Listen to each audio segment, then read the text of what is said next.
Today, we are going to be ranking every US president based on a few factors: how we feel about them, how we think their legacy holds up, some of the policies and practices that they had implemented during their presidency. And we are going to be going through all 47, yes, 47 US presidents, including two repeats. So this will be controversial, and be sure to let us know what you think down below. And first and foremost, let's just start off with the best and the greatest. George Washington. I think that's going to be one of the easiest S tiers out there. I'm going to actually take a moment here and contest that. Um, George Washington definitely gets a very high placement for being the only unaffiliated president, for being the president who could have been king. Like, this man chose democracy and belief in the republic at every step in his life. But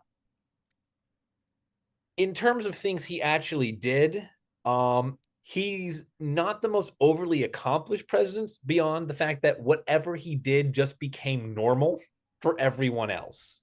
So I'll give him the S tier for that, but I feel he might be more of an A tier president compared to some of the other people that are going to get on the S tier later on. I would argue.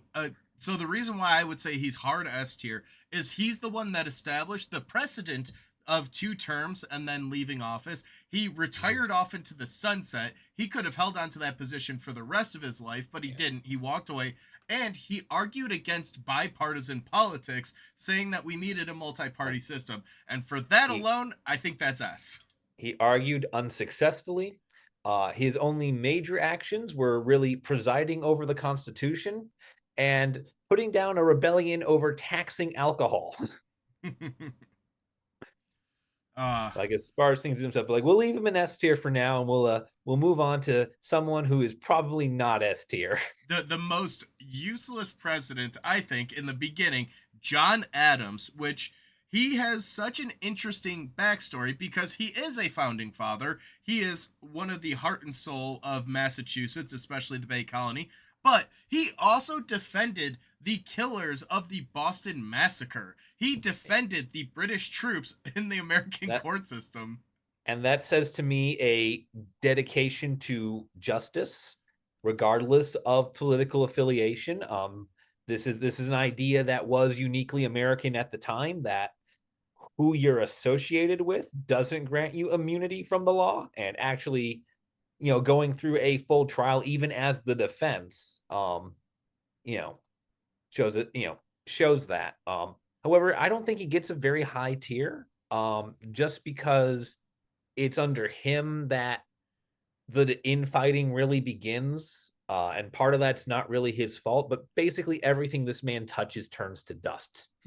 Well, that is why he got a prominent role in the Broadway play Hamilton, was because he was part of the Federalist anti-Federalist debate that culminated in a vice president of the United States killing the Secretary of State. Yeah, yeah, things go pretty wrong for him. I personally put him as a C tier president. I see him as average at best, not really impactful one way or the other, just kind of the world falling apart around him. I'll put him in C for now, although I do think he teeters into that D territory. Yeah. But we'll move on to another great Um, president, Thomas Jefferson, who is, again, another founding father. We're going to have a couple of them here in a row. But yeah, he yeah. was most notable for the Louisiana Purchase, establishing the American identity, helping us establish ourselves as an official language.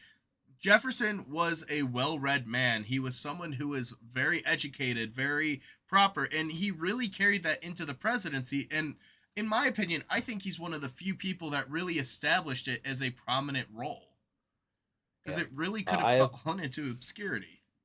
Yeah, no, he really puts the president, he really does a lot. He's definitely a major power to be contended with.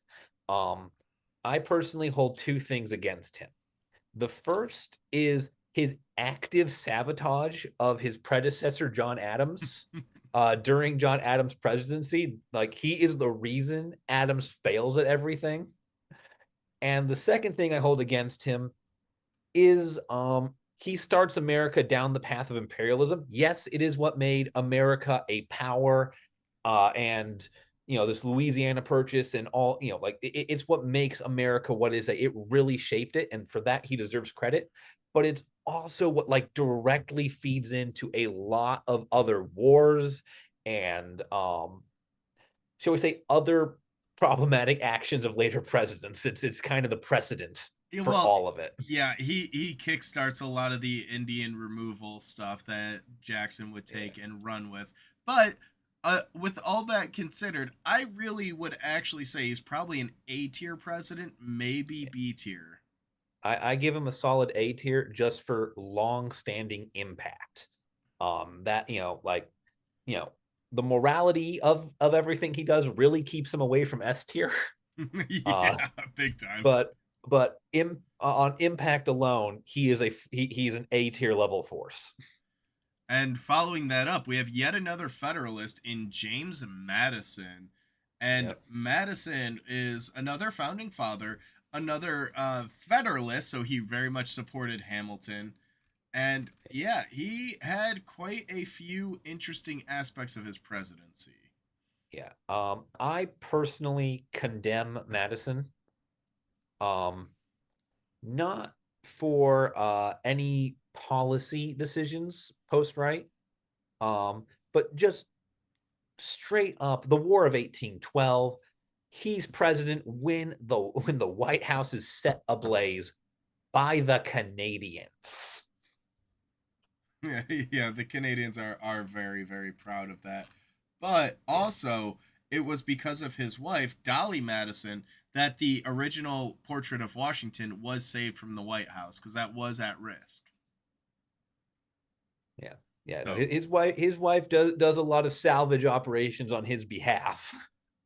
not to But mention also the fact that Madison was president and helped kickstart the presidency of a couple of other presidents, mainly that of Andrew Jackson and that of Benjamin Harrison, old Tippecanoe, because those are two battles fought underneath his presidency.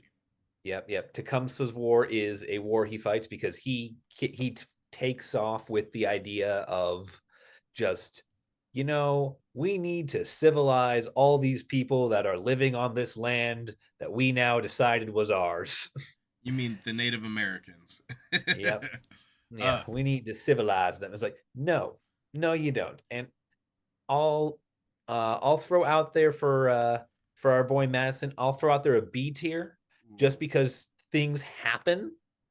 Like he is a resonant man, but at the same time, everything that happens is bad, and so I just don't know what to do with him.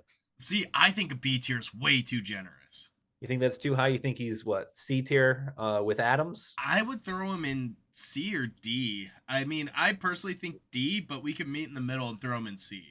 Sure, we'll throw him on C for now, but make sure but we'll put him below Adams just because if we're going to tie him with Adams, we might as well put Adams above him because I will take a non-entity over a bad entity. Exactly. And then on Yeah. to another entity all its own is James Monroe, the fifth president, who is Ooh. another founding father, someone who is really was was president at I think the perfect time because the era he was in was the era of good feelings. We had won the war. America was starting to really establish itself as a nation. They really were starting to come together, and Monroe had a policy in place that we still follow to this day called the Monroe Doctrine, where he basically took America to the global stage when he actively said, look, we've beaten the British twice, even though the second time was a little close, and said basically any European nation that wants to mess with America, North or South, they got to come through us first. Yeah. He yeah, he has the Monroe Doctrine. He gets the US kind of heavily involved into playing puppet master with the Western Hemisphere, something that gets increasingly ugly as time goes on. He's also the reason Andrew Jackson engages in what's called the Seminole Wars, where we just repeatedly invade Florida until the Spanish give it to us. Now, I think one of the negative sides to Monroe's presidency is he's the one that actively signed the Missouri Compromise, which Yeah. admitted Missouri as a slave state. Which I think the counterpoint to that was Maine became a state as a free state. Yeah. So not the greatest look, but No. I think overall Monroe was not a bad president, and I think he's a fitting spot for a B tier. Yeah. I'll give Monroe a B tier. For the Monroe Doctrine, that wide-standing impact, I am in complete disagreement with almost every moral justification this man has ever used in his life. Yeah. But that's going to be true of a lot of these guys from 200 years ago. And we'll move on to the second one-term president, good old John Quincy Adams, who just like his father were the first two that served a single term. And boy, oh boy, they had very similar careers. Although I think Quincy Adams, unfortunately, had a couple of other issues which can be have modern parallels, where he dealt with the tariffs of 1828, which almost bankrupted the country and almost led to South Carolina fully seceding from the Union, led to the vice president at the time, John C. Calhoun, to resign as vice president and then immediately run as a senator to try and fight on behalf of his state. Yeah. Yeah, America's passed a number of tariff bills and they don't always go well. they very rarely work out for the people who produce them. Yeah. Um, yeah, it is. Yeah, it is important to note that like he did try in American democracy, he tried for an experiment of doing a geographical cabinet, which I think is personally very fun and very innovative. It shows a new attempt at working with America. So like he's not failing for lack of trying, because he tries to have members from as many different regions of America in his cabinet to inform him. So he is, that's a unique way of qualifying people. But overall, I think he's probably D or C tier. What do you think? I'm gonna put him in D. I might put him in D tier, but I put him at the top of the D tier so far. Okay, which he's the only one in there as of right now. He's in D tier, yeah. I'd keep him because like I do feel he's very borderline C. I feel he's a lot like his father, where it's just shit falls apart and it's not really on you. Um, and on to one of the most controversial presidents, depending on what side of the aisle you sit on. You either think he's the best or the worst, and that is good old Hickory Andrew Jackson, who was the hero of the Battle of New Orleans, who fought the Seminole Wars, and who also made one of the most important decisions in American history, where he signed the Indian Removal Act that mandated almost every Native American tribe east of the Mississippi relocate to Indian country in Oklahoma. And Jackson had a Yeah, number of issues. yeah, he has a that act alone, that's a very impactful act for American history. It's also an incredibly negative one, uh, just from the sheer amount of human rights violations that it is. Um, Jackson, the one thing you can say for him is that he was a man of his principles. If he believed something, he believed it to the day he would die. You see this in both his implementing of like federal accounting, because there's been a lot of embezzlement from the government up to this point, and in what's known as the Petticoat Affair, where he fired his entire cabinet because their wives would refuse to speak to his was it his Secretary of War's wife, because she had apparently slept with a man before marriage. Yeah, so she had a reputation as being promiscuous, and because of her association with Jackson's wife, many of the other women basically isolated them, and as a result, practically killed their husband's career. But that was the first like 2.5 years of Jackson's presidency.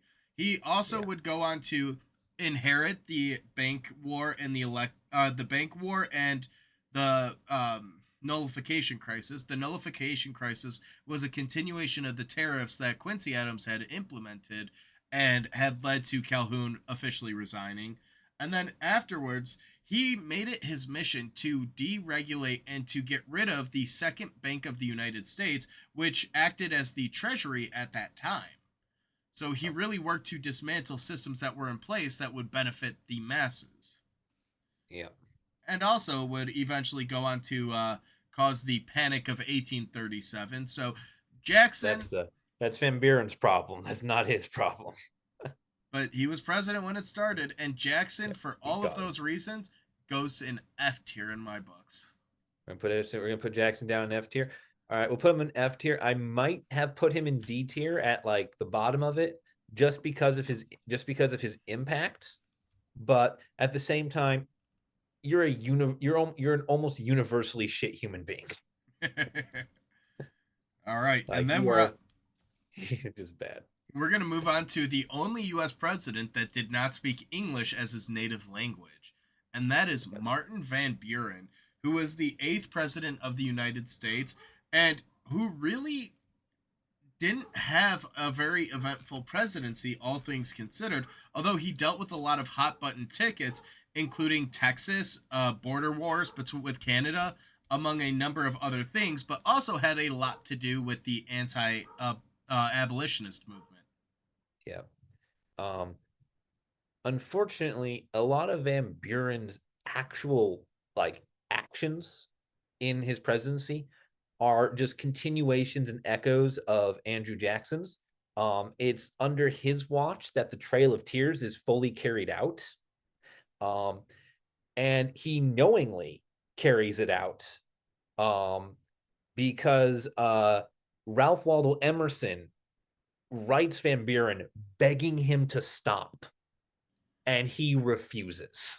Yeah, and then when And it, so, like, oh, yeah, I think we kick Van Buren down into the F tier because he has the chance to stop all of the majorly bad parts of Jackson's impacts, and he doubles down.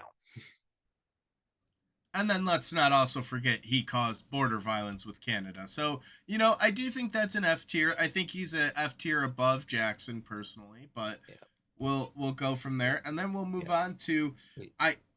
we disagree a lot on this chart. It's going to be a mess when we're done. Oh yeah, but it'll be interesting to see.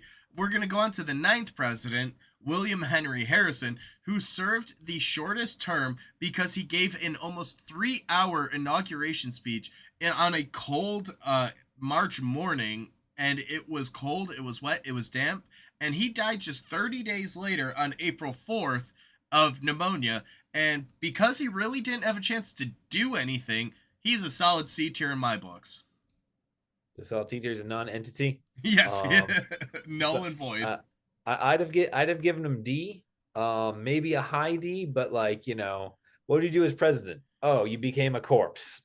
Yeah, so that's a C tier. He did nothing negative. He did nothing positive. He's a net Yeah, I want to neutral. leave him on C tier. Fine, we'll just make him a low C because I don't. Oh, 100% there, I yeah. do not appreciate. He didn't like keep the peace for 4 years. He keeled over. And because he keeled over, that led to John Tyler assuming office, in which he was a veteran of the Spanish.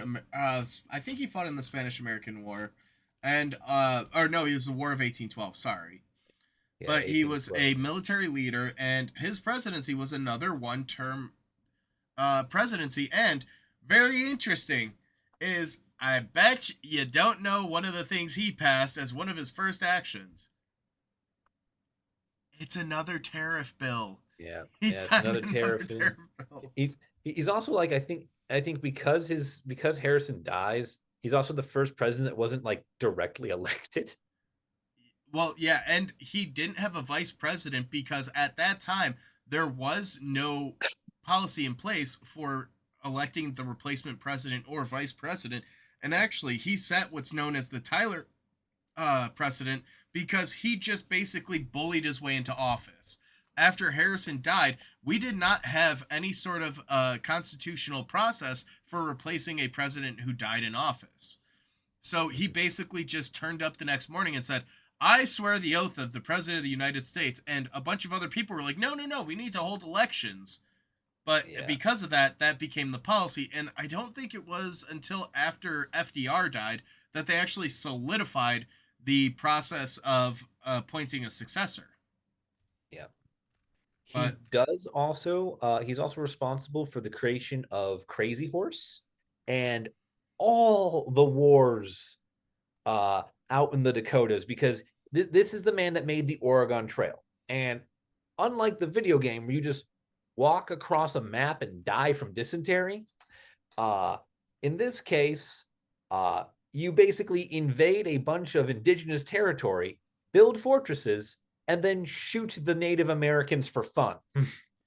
I will say though, counterpoint to that is Tyler had a really good foreign policy to the point where he helped eliminate a lot of conflicts that we had, which included the Dorr Rebellion as well as the border crisis with Canada, which he ends up resolving and officially establishes the border between New Brunswick and Maine, as well as admitting Florida as a state, and then also had the interest with Oregon and the whole western United States that was a part of the Louisiana Purchase. So very much a man of both sides. He really was kind of smack dab in the middle, had really bad Indian policies, but also his foreign affairs were pretty spot on. Yeah. Where would you toss him? I'll give him C tier. Maybe in the middle, maybe in the upper part of it. He does gridlock with Congress a lot, which really stymies a lot of his ability to do so. He has the most rejected nominations to the Supreme Court in history, which just tells you how bad he was at negotiating with his own Congress. Yeah, so I tossed him at the top of C tier for now. We can readjust later.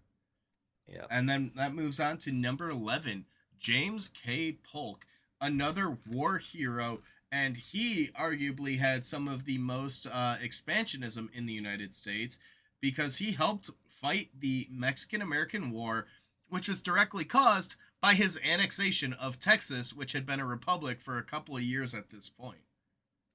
Yep.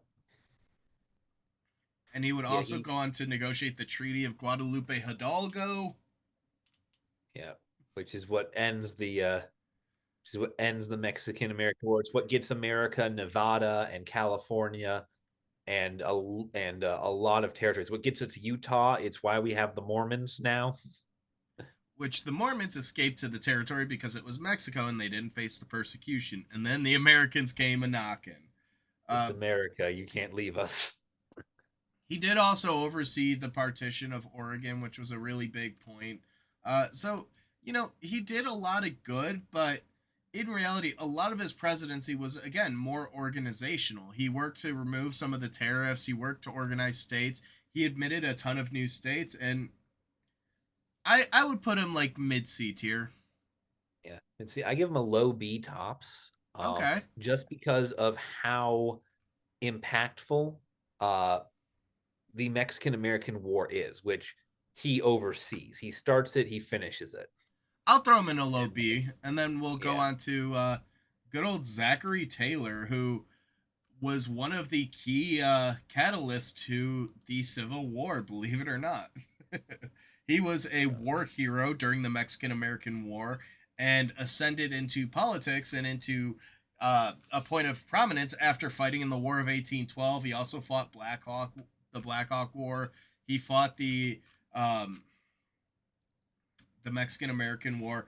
And Taylor actually had a fairly short presidency because he's another one that unfortunately died while in office, which the reason he died has to be the most absurd reason of any president.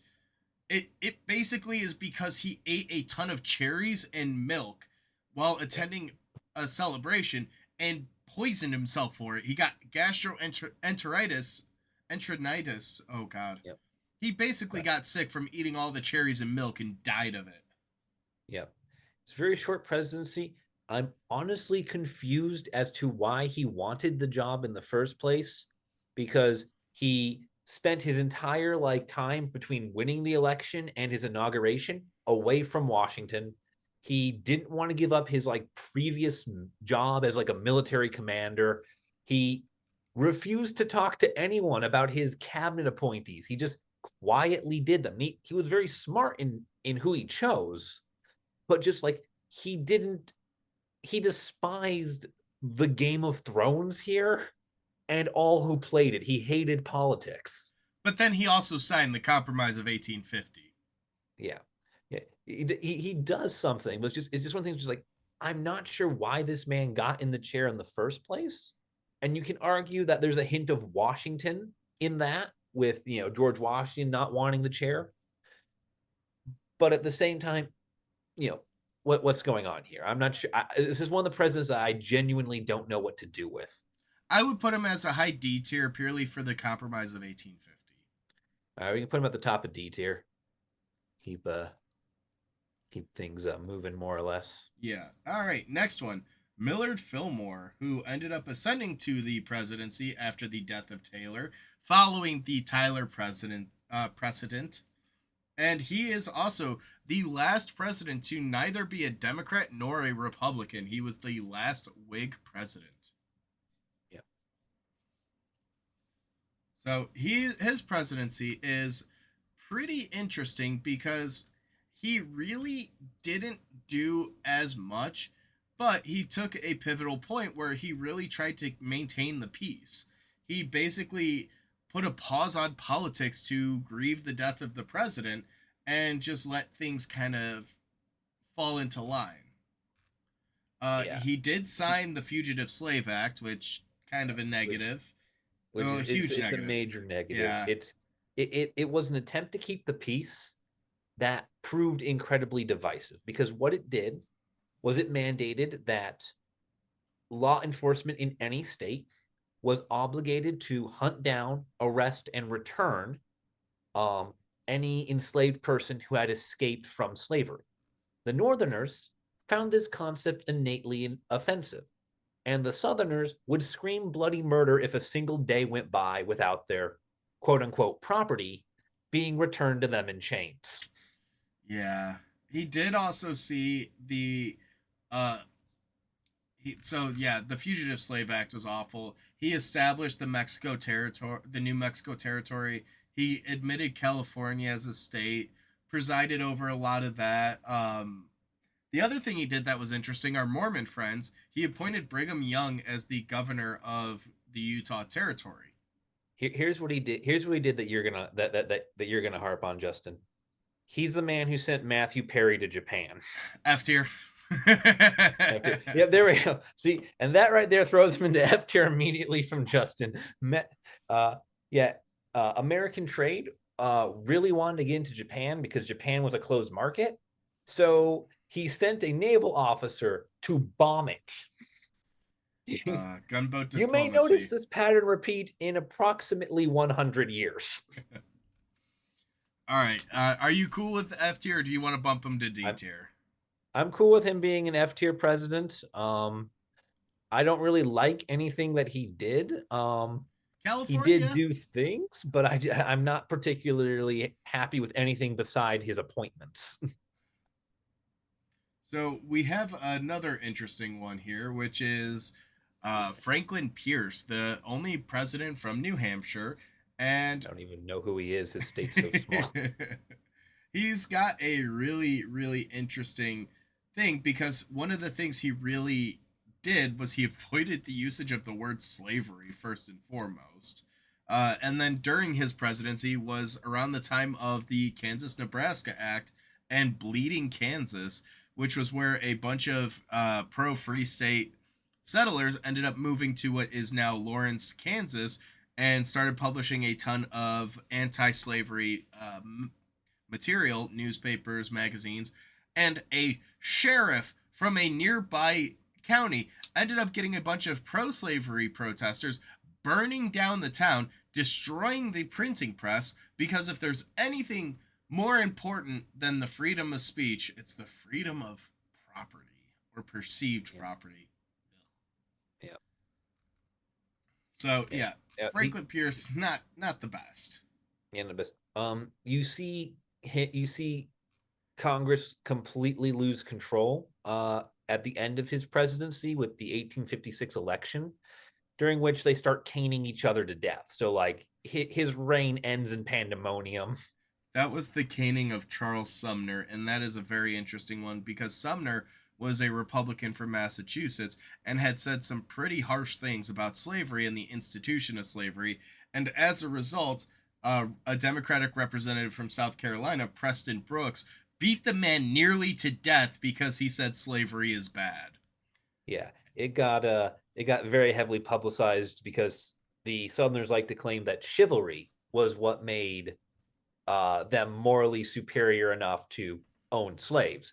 And so a picture of, beating a helpless man, the title, What Southern Chivalry Looks Like, really made it clear it wasn't chivalrous. I think Um, he's a pretty solid D tier. yeah, I'll put him on D tier, just because I don't want F tier to fill up too much before we get our next guy on it. Oh boy, you mean good old James Buchanan, the 15th president of the United States. A very strong advocate for slave rights, especially regarding slavery, and he was one of the last ditch attempts to try and keep the nation together as a result of slavery, effectively, in the boiling up against and leading up to the Civil War. This man was so ineffectual and incompetent that not only did he allow in the last years of his presidency, during the 1860 election, did he allow his cabinet members to openly start arming their constituents against the United States government, but he also refused to make a statement, was the word, endorsing the validity of Abraham Lincoln. He Ooh, refused to say Abraham Lincoln won the election. He is your president. that sounds about right. And then yet another great thing he did, and I say great very sarcastically here, was he directly intervened with the Dred Scott Supreme Court case, where he actively conspired and worked with the justices on the Supreme Court to make sure they rendered the appropriate decision, which is basically that they didn't have a right to determine states' decisions effectively. And Yeah. he also, during his presidency, had the Panic of 1857, which happened when the Ohio Life Insurance and Trust Company basically went insolvent. It broke down, and it led to a massive bank run, a massive economic downturn. And this is really interesting. And he also was strongly against an economic stimulus. Yeah. Yeah. This guy, I'm just gonna say it right now, F tier. Just kick him down there. If if you fail at civil rights, if you fail at the judiciary, if you fail at economics, if you can't even acknowledge the validity of your own fucking elections, you don't deserve to sit in the big chair. And that moves on to our next president, number 16, Abraham Lincoln, the land of Lincoln, Illinois. He is the man who started off as a fisherman, a lawyer, a wrestler. He is the only U.S. president to have a patent. And after the Kansas Nebraska Act, he really became a prominent member of politics, actively working against fellow Illinois politician Stephen A. Douglas. And he would go on to run for office against Douglas. They both ran for presidency, and it basically became an Illinois ticket in the 1860 election. Yeah. Yeah. Now, Lincoln is most famous for being the president of the Civil War. Um, this war is, over that ever increasing division of within America of what is slavery and what the hell do we do about it. It spills over into violence, which is not great, but he does push through Congress amendments to guarantee that slavery can't ever happen again. The He's 13th Amendment, yeah. yep, the 13th Amendment. He makes the Emancipation Proclamation. He really does a lot of the administrative things right to ensure that the root cause of this war, once it is over, cannot legally uh, exist. One thing He's going to get undermined a lot at the end with Reconstruction and his over willingness to forgive, but for the most part, he tries to put lasting framework on everything that he's doing. I was gonna say his idea of reconciliation is arguably what led to the reconciliation issues, the Reconstruction, Yeah. the Malice Towards None with Yes. Charity for All, and Yeah. he's also known for the Emancipation Proclamation, freeing all the slaves, the Gettysburg Address. I mean, Yeah. I think it's clear Lincoln S tier. oh, I was gonna say C tier because he was assassinated. He's S tier. He's S tier. Yeah, he Don't get me is. wrong. Don't get me wrong. You can push him down to A tier because he was killed by an actor, but still. No, he was a supporter of the arts. He was going to a play at Ford's Theater. You can't hate the man. However, Yeah. a man you can potentially hate, number 17, Andrew Johnson, which, interesting, Johnson had just become the vice president right around this time because when Lincoln had run for office, he specifically ran with Johnson as a Southern Democrat as a way to try and bolster the Reconstruction efforts, as a way to try and Yep. reconcile the nation. And he was only vice president for about a month before he got Yep. promoted. Yeah. Lincoln's message of the 1865 election was America is reunified, America is one nation. And Johnson was meant to be the symbol of that. And instead, he becomes Johnson. But Johnson was another man of principle. He was a very strong man. He carried out the will of Lincoln. Johnson, as a Tennessee born and raised politician, was actually very interesting in that he was one of the only people who was from the Deep South that sided as a Unionist and actively maintained that role. He maintained his position as a Tennessee senator uh, and governor. So he was governor before, maintained his positions, became a Unionist, and became vice president as a result of that. And he did carry out a lot of Lincoln's goals and aspirations. He pardoned the ex-Confederates. He gave additional protections to the newly freed people. However, he also is the first U.S. president to be impeached, and he did so because he pissed off the Republican Party. That almost led to him being fully pardoned. They only missed fully impeaching him by one vote in the Senate. Yeah. Yeah, it was his relationship with Congress was extremely poor. He took any criticism or editing of uh his will as kind of a bit of a personal attack. He disagreed with everyone around him constantly, and he did not like being disagreed with. Yeah, and the impeachment was because he fired the Secretary of War, Edward Stanton, and Congress in turn charged him with 11 high crimes and misdemeanors and basically sought treason charges against him. Yeah. But he was acquitted. He didn't get convicted. He is acquitted. The glove did not fit. But I think he's probably D tier, maybe C tier. Yeah. Yeah. I'll leave him. I'll leave him at one of the higher end of D tiers. Maybe not the top D tier we've given, Okay. but a higher end one there, just because, don't be wrong. Edward Stanton was an equally stubborn man, but when everyone is constantly disagreeing with you and you are always taking it personally, you are not doing a good job as a leader. And here we have yet another war hero, Ulysses S. Grant, the hero of the Union. No better man to try and remedy the situation with the South than the man who absolutely put the Confederacy in its place. Yep. I don't know. I think a Sherman presidential tour could have done some things. Well, also, this might change a lot of the Southerners' mind, is that Grant also served as president of the National Rifle Association as well. Yeah. But we're not including that in here. We're talking about his treaty, his position, which Grant was another one who was really big on foreign affairs, specifically the Treaty of Washington, which effectively helped end the rest of the battles. And this came as a lot of other nations had not fully assisted the Confederacy, but turned a blind eye to it. Led in a U.S. expedition to Korea, went to Santo Domingo, which is Dominican Republic. Yeah. However, he was an idiot regarding money. Yeah. He was an idiot. He caused what's called the Gold Corner conspiracy, where basically he had these railroad tycoons who were trying to invest heavily in the gold market to profit off it, telling him what to do about the price of gold. And he starts taking their advice over his own secretaries, only to cause an economic collapse.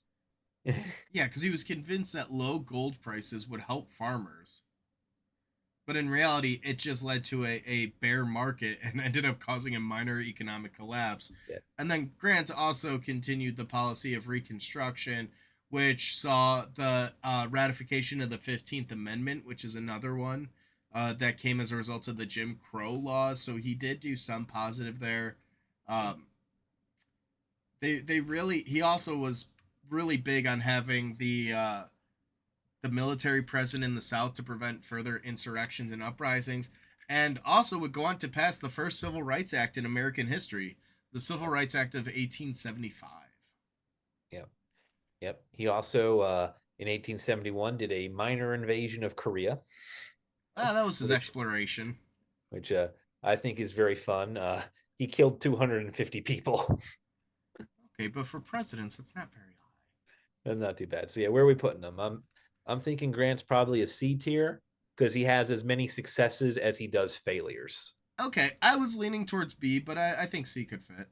Yeah, it could be a high C. Yeah. Um, On to the next one, which is good old Rutherford B. Hayes. And he was a staunch abolitionist, so exactly what the nation needed at that time. Another Republican, and he was a part of the half breed faction of the party, which is an interesting term in hindsight. Um, but he had a couple of notable things here. He really worked on reforming civil service, worked with the Secretary of the Interior and Secretary of State to basically draw up new rules for federal appointments, setting the stage for what we have. He also had a couple of interesting things, so to speak. yeah. Um, I will say he did have one very good thing going for him, and that was he refused uh I believe 5 times with a veto to allow the KKK to be legalized by federal law. oh my God. Because there was Yikes. a what's called the Enforcement Acts, which was a document that protected African Americans' rights to vote, and 5 separate times Congress tried to slip information into various bills that would repeal part of that, allowing certain organizations to instead oversee that instead of the U.S. government, i.e., specifically the men in the white hoods. Yeah, and And he refused that. he was also president during the Great Railroad Strike, which was a major labor strike where the railroads were suffering financial losses. So they cut the one thing that they had control over, which was the money. They stopped paying their employees nearly as much. They cut the amount of weight, and then he also signed into law the Coinage Act, which changed the relation of money in the United States. It no longer was bound to silver and instead was based on gold. And this came as a direct result of the Panic of 1873. So, Yeah. Rutherford B. Hayes, where would you toss him? Um, I'm not really sure what to do with him. On the one hand, stopping the KKK is great. On the other hand, he put the military in charge of Native American affairs, so he was pretty mean on that front, and there's a lot of back and forth here on what I should do with him. I think he's probably a mid C tier, Put him in C. probably Yeah, I will between leave. Adams and Monroe. Yeah, we can leave him up there because he's got a lot of failings, but he's got some strong successes. And on to the next one, the 20th president, which is James A. Garfield, who was president for a shocking, what, 6 months, effectively. He had half a Yeah, year as president before yeah, he was something like that. assassinated. And I think he had both good and bad to his presidency. He did a lot of civil rights policies. He did a lot of reforms. He did work on the debt, but I also just don't think he had that great of a time frame. Yeah. Yeah, he's one of those people with a very short time frame. He is a reformist. Uh, the few things he does end up doing is about refinancing debt, about civil service reform. He helps reorganize a lot of the government, a lot of navy and trade and internal stuff. So he does do things. He just doesn't have a lot of time to really make it stick. Yeah, I mean, he did pursue policies with Hawaii, uh, mainly trying to break away from Britain. So I do agree with him going away from Britain, but not great. I still think he's C tier, but I think he's probably upper mid C tier. Yeah, we'll leave him in C tier. C tier is going to be heavily populated by the end of this, I It'll think. probably be our most populated. Let's Oh call yeah. it as is. And we're Oh gonna yeah, go by off far. to Chester A. Arthur, who had, I think, some of the best facial hair of any president. He really leaned into the mutton chops, but he assumed the presidency after the death of Garfield. And his Yeah. presidency was one that really tried to continue on. He had an economic surplus after balancing the budget, which is incredible. Yep. Um, First time in since almost 30 years. He also ended up signing the Rivers and Harbors Act, which improved navigation on the Ohio Mississippi, opening them up for future trade. He was Yep. one of the main reasons the United States became a naval power. Yep. He signed Yeah. He. again additional civil rights laws. Yep. Yeah. He does. He does have. He does have a few issues there with specifically around immigration and relations in the Pacific. He allows a couple of reciprocal treaties to lapse and fall out of existence. He also signs the Chinese Exclusion Act, making it illegal to be both from China and in America. Yeah, he also had some problematic Native American policy where he favored the Allotment Act, signed the Dawes Act, opened up the Crow Creek Reservation in the Dakota Territory to settlers. So, very mixed bag. He did a lot more good than bad, in my opinion. Yeah, I think he's C tier. I think he's above, just like I think he's above his predecessor, just because he actually did the things. Okay, cool. So Yeah, that's Arthur. Now we're going to be moving on to the first term for Grover Cleveland, yeah, who is the first president to serve two non-continuous presidencies, though he ran in all three of them, and yeah, he was directly opposed to high tariffs, free silver, inflation, imperialism. So he was very much an America First president, and he yeah. did a lot of reform. He tried to fill a lot of He, jobs that were not appointed, and he really tried to go away from the spoil system. Basically, not he avoided appointing people based on partisan lines and tried to get the most qualified there, which yeah, is really unique, and I actually very much respect that. yeah. What I think he's probably most impactful for is his military reforms.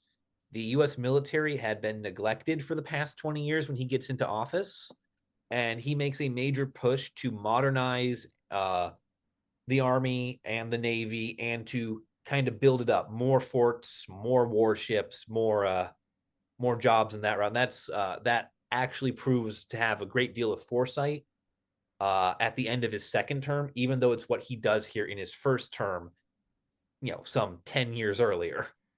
Now, Cleveland was very staunch in his beliefs as well, and is arguably one of the most prolific vetoers in American history. Where in the first year of his presidency, he issued 414 vetoes, which also included giving pensions to Civil War veterans, which is awful. And that came after the Grand Army of the Republic had lobbied with Congress to try and get a pension bill there. And then after that had gone through and happened, Cleveland also vetoed the Texas seed bill that came as a result of a huge drought, where the government was going to buy tens of thousands of dollars worth of seeds for farmers in Texas.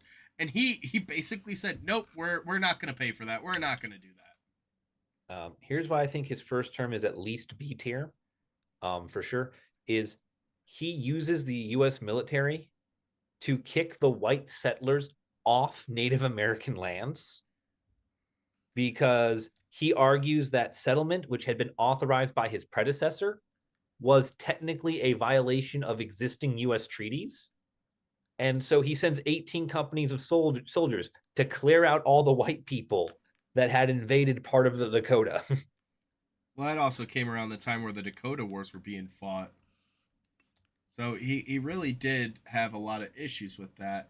And he was also a bachelor when he entered the presidency. He did not have a wife. So his sister, Rose Cleveland, acted as the first lady, which is very, very interesting and had a unique thing. And then at 21 years old, his new wife, Frances Folsom Cleveland, was the youngest first lady at 21 years old.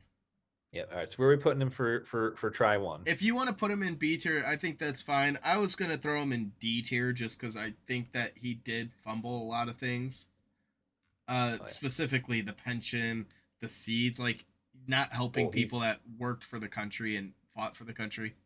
Yeah, he's definitely. I think he's definitely going to end up in like D tier for his second term.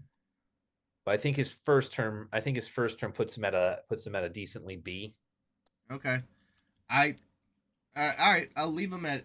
I'll concede that point, and we're gonna move on to Benjamin Harrison, who is the grandson of William Henry Harrison. Although, unlike his grandfather, he actually served a full term. Yeah. And his presidency is notable for a lot of reasons. So he was another big proponent for the tariffs, or I should say, basically, he wanted to add reciprocity conditions to the tariffs so the United States would also get money out of it. It just, He created the national forests. He did create the national forest. He created the Sherman Antitrust Act. So, you know, I do fully support that. I do enjoy that. However, he did also annex Hawaii. Not great. Yeah. And then he also had a border crisis with Canada and the Aleutian Islands. Yep. And then he also was around during the Wounded Knee. The Ghost Dance whole movement and the Wounded Knee Massacre. Yep. He also sees, I believe, 6 whole states entered to the Union. Very expansionist of him. Yeah, very, yeah. Well, I think it was already territory we already had, just finally getting the right to vote. Yeah, so where would you toss Benny Harrison? I'm not overly sure doing him. He does so much on so many different things that I want to put him at like the bottom of A tier almost, but that feels a little high. Like I'm not sure who we have where. I can't. Fun fact: I'm doing this blind. I don't get to see our chart, so I have no recollection of where we put anyone. You know what? I will throw him in B tier. I don't think he deserves an A tier. I think he fumbled a lot of things, but he did do a lot of really big ones that really, really impacted a lot of things. You know, the Sherman Antitrust, the forests. And we're going to go back to our boy Grover Cleveland, who's back for his second term. Yep. And immediately after he took office, the Panic of 1893 took place and decimated the stock market. Yep. So one of the things he had really ended up doing was going through the tariff reform and reverse the effects of the McKinley tariff, and ended up basically trying to combat the tariffs, even though during his term, the Wilson-Gorman Tariff Act eventually went into place. And that also, fun fact, is what established the national income tax. Yeah. Yeah, that's one of the things I ended up not liking about this is because this man says we're going to get rid of tariffs and the government will make up the revenue with an income tax.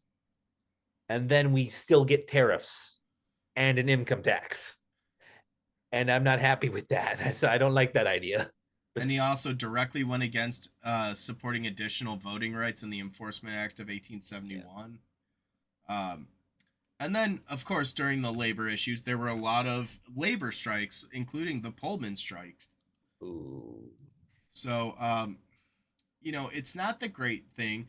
And then he also ended up having cancer midterm and had the surgery secretly and didn't end up telling anyone until after he lost the or left the office, I should say. Yeah. But that's Grover Cleveland. I think that's a pretty solid F tier. Yeah. I think he it's fucked an up F tier, a lot. D tier at best there for that one, because like the Pullman strike was not fun. You appreciate the iron will in it, but at the same time, there's a certain level of un-American activity in holding your labor force at gunpoint. Yeah. And now we move on to the 25th president, William McKinley, who is the last Civil War veteran to become the president. And he also had a number of interesting things, including having been assassinated. One of the big hallmarks of his um, presidency is the Spanish American War and the effective annexation of a number of former Spanish territories, including Cuba, the Philippines, just to name a few. And that really started happening after a good bit of yellow journalism and the USS Maine blew up in Havana Harbor. Yep. Yep. It was sent there on reports that like the peace talks that the U.S. had been brokering under the Monroe Doctrine had broken down and there was rioting, and someone blew it up. And then he also would go on to annex Hawaii officially. Yep. And then, of course, like any good power at this Oh time, no. they pursued an open door policy in China, which means they contributed to a lot of the wars that took place there. The days at Peking, he's the Boxer Rebellion president, where the unarmed civilian population of the city of Peking, where all the foreign legations that were exploiting China went into full rebellion, and the response was basically all the different countries sent their armies and besieged the city. And it's a pretty bloody affair. Oh And God, Peking. McKinley would also go on to pass the Dingley Act, which is yet another tariff act. So, a lot of things. He did speak out against lynching, but I think McKinley, even with his assassination, is a pretty solid like D tier. Is a what tier? D. You dropped on D. Yeah, I'll give him D. I'm like, that better not have been a B up there. What the fuck? No, oh yeah, no, I love him. But we're gonna go on to another great one, which is good old Teddy Roosevelt, the old bull moose, the man who was not supposed to be president. He was elected to the office of vice president almost entirely because he was too vocal as governor of New York. He was too into politics, so he was chosen and voted as the vice president as a way to get him to shut up because at this point the vice presidency was a pretty useless and ineffective role. That being said, not many people would expect McKinley to have been assassinated, which elevated Roosevelt to the seat. So Roosevelt really, he's just a character. He partook as a Rough Rider during the war. He became the president where he started. He took a hardline stance against these trusts and really used the Sherman Antitrust Act to just eviscerate a lot of monopolies that had really come there, which he effectively broke up the Northern Securities Company, which was the largest railroad. He broke up the Standard Oil, which is the largest oil. He really went hard. Yeah, he's Trustbuster Teddy. He also invented the concept of the press conference. He liked the news and the media, and so he would constantly stop for photo ops and talk to reporters. And one day he noticed that the reporters would just stand in the rain outside the White House. So he gave them their own room, which became the press the press conference room in the White House. He also was a really big conservationist, officially establishing the National Park Service. Even when it came to like strikes, he made JP Morgan get an arbiter to arrange an agreement between the workers and the company. And then, even when he got word that there were Indian agents, government officials that were misleading or even scamming a lot of Native Americans, he actively pursued them and ended up getting over 146 indictments in a Oregon bribery ring. Yeah. So he really moved very effectively, very efficiently, and I think Roosevelt deserves a S tier, top of S Oh tier. yeah. I think he is one of the Yeah. greatest presidents we've had. Yeah. Roosevelt is definitely an S tier president. It's not that he can do no wrong.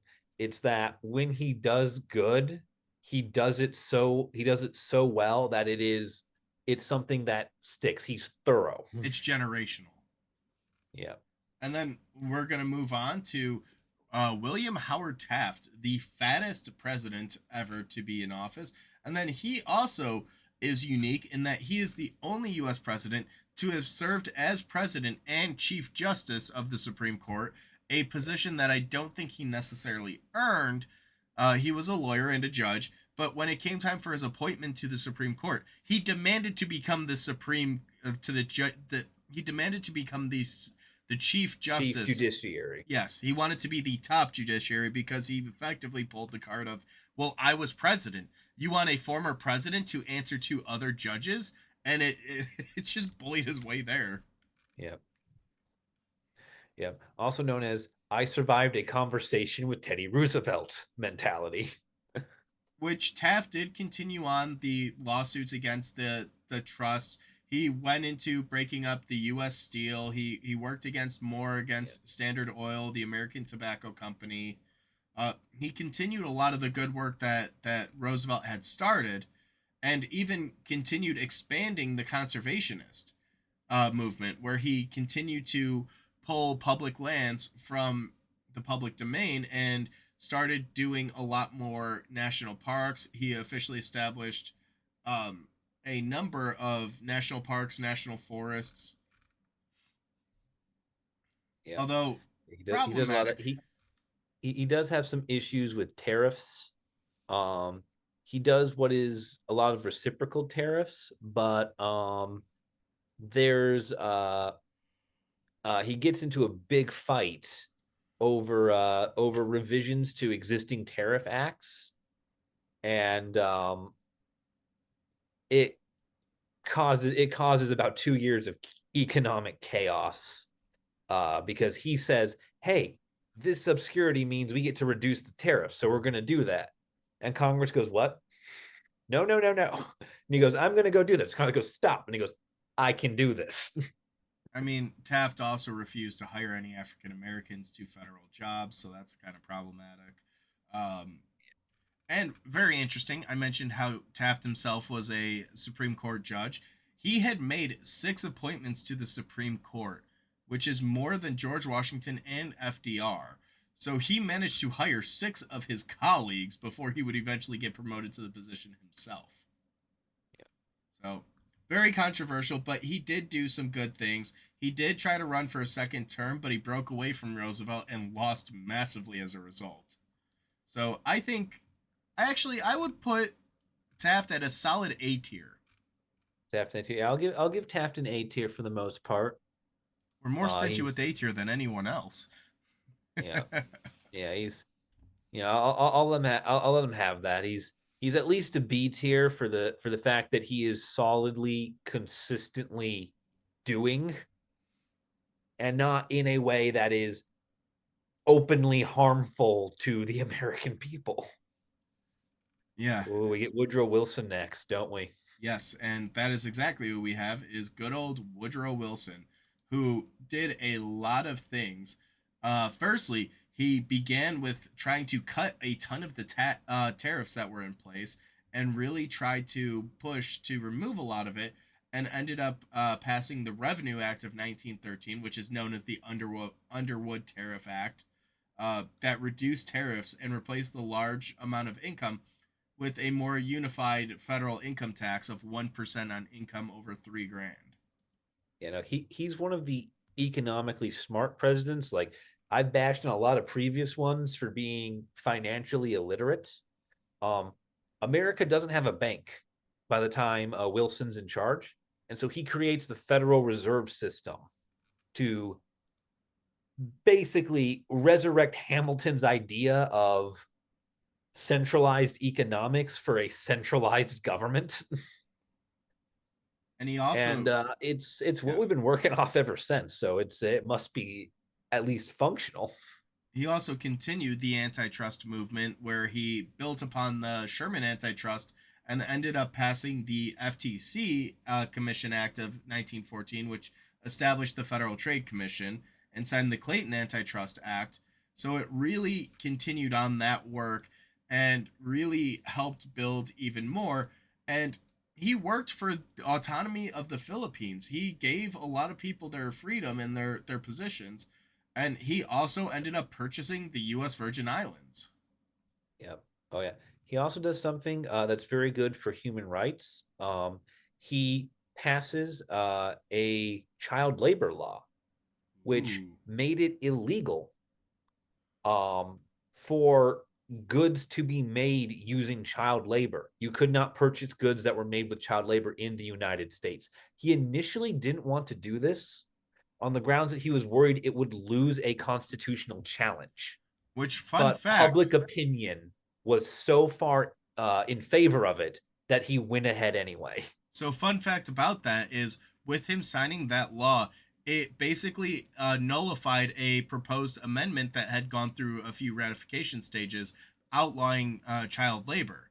They effectively abandoned that amendment because of the law. Yeah. But one of the potential detractions from Wilson's presidency is the neutrality during the First World War, where it was a very long and drawn out brutal war with modern warfare, and the United States very much stayed isolationist. They did not want to get involved. They didn't want to be a part of it. It wasn't until the well, firstly, the Lusitania, a British ship that killed 1,200 passengers, including 130 Americans. But Yep. it wasn't until the Zimmerman telegram, where Germany was trying to convince Mexico to attack, that the U.S. finally joined, Yeah. and we put Oh an yeah. end to the He war also, pretty quickly. yeah. The U.S. goes more pretty, and part of that too is at the same time he's distracted internally with some very violent labor disputes. The 1914 Colorado Coalfield War is Oh, going on. that's a It's rough one. the deadliest labor dispute in American history.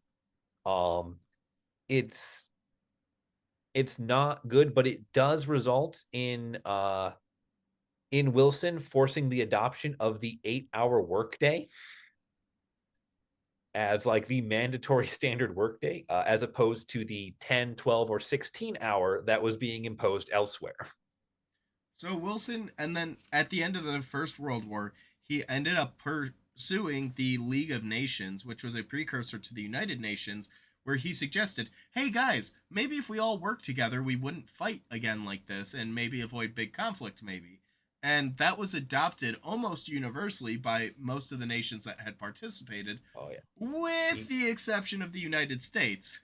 he pulls a fast one with that. This is where I think Wilson shows that he is at least an A-tier president, because all the countries that he approaches for this says, we'll join your club if everyone else does. And so he tells them everyone else said yes, get in the club. And then America quietly says no, Yeah. Which, which he did not intend, but it is too funny. I'll throw Wilson in A tier. I think he's done a lot of good. And Yeah. that moves us on to Warren G. Harding. So we've got quite a few more here. This was the 29th president, and he had a lot of issues, including the teapot scandal, which involves really favorable deals that were given while he was in office that shook the next administration up, and then also gave a lot of tax cuts to his secretary Mellon, who was a billionaire himself, a very wealthy man, and really, he just really was not the greatest for that. He did reduce a lot of income tax, which reduced the top rates from 73% to 25%, and Yeah. didn't start lowering taxes for the lower incomes until much later. Yeah. He was a advocate of disarmament. He did try to get a lot of major powers to ramp down their fleets. Specifically, he tried to get Japan and America to agree to like limitations on the size of their navies and even reduce them. This is you know this is all in the wake of World War One, which was the Great War. It was the idea like we just proved that warfare is beyond inhuman. Let's take steps to make sure warfare doesn't happen again. It's not as formal as the League of Nations as predecessor tried to set up, but it is an effort to mitigate the starting point of future violence. He did also dabble very briefly in the civil rights movement, where he did advocate for equality, but he kind of teetered a fine line, a fine fence. Like after the Tulsa race riots, the massacre in 1921, he spoke at Lincoln University in Pennsylvania, which is an all black school, and he also advocated to audiences to create a more unified South, and it was just very interesting. And I don't know, he just really did not do a heck of a whole lot. And he Uh, did die in office, which is part of the reason he only served for like a year and a half, 2 years. yeah, he's a 2 year president. Um, he he's probably somewhere in C tier if I had to guess. He's back and forth on a lot of things, Yeah, I'll put but he's him not. lower C tier. Yeah, yeah, lower C because like C tier is kind of ending up being a lot of our just general averages thing. Where Yeah. like if like he's somewhere in that mix. He's not fucking things up, but he's also not doing something extraordinary.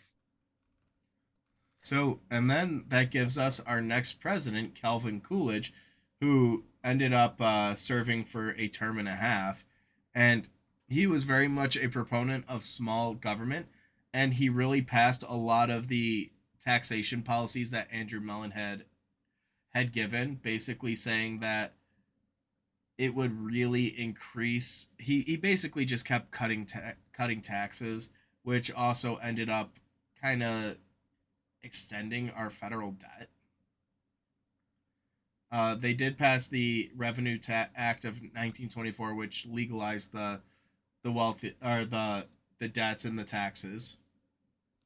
But he Yeah, also wanted to cut back spending and didn't help a lot of farmers. He actively opposed farm subsidies. yeah. Now, a big part of this attitude comes from the fact that it is the Roaring Twenties. All sorts, every sector of America is just skyrocketing in terms of prosperity and growth, and so the idea that you know everything's good, maybe the government doesn't need to tax everything or subsidize everything. Like, what everything can sort of stand on its feet is kind of the mentality that gets embedded in here. It's a very laissez-faire attitude that grows, and it's he's not going to reap the whirlwind for it, but it's going to come right after. Well, and he also was again against flood control, mainly having the government pay for it, where the Great Mississippi Flood of 1927 led to a lot of damages and a huge disaster relief effort. And he refused to even go visit. He said that it was political grandstanding and that it would accomplish nothing. But he also wasn't willing to open the government purse to help pay for the repairs, and instead believed it relied directly on the landowners. The one thing that he did do that was a positive in my mind is he gave Native American citizenship. And he also called to make lynching a federal crime, which is interesting. Yeah, So, he has some positives, some positivity, but overall, there were a couple of pretty big negatives there. yeah. I don't know, where would you rate him? um I'm not sure. He does make a lot of like token efforts for a lot of things, including a lot of civil rights motions that later presidents would manage to push through. Yeah. So he's trying, but he's not particularly able. So maybe a D tier or C tier. Yeah.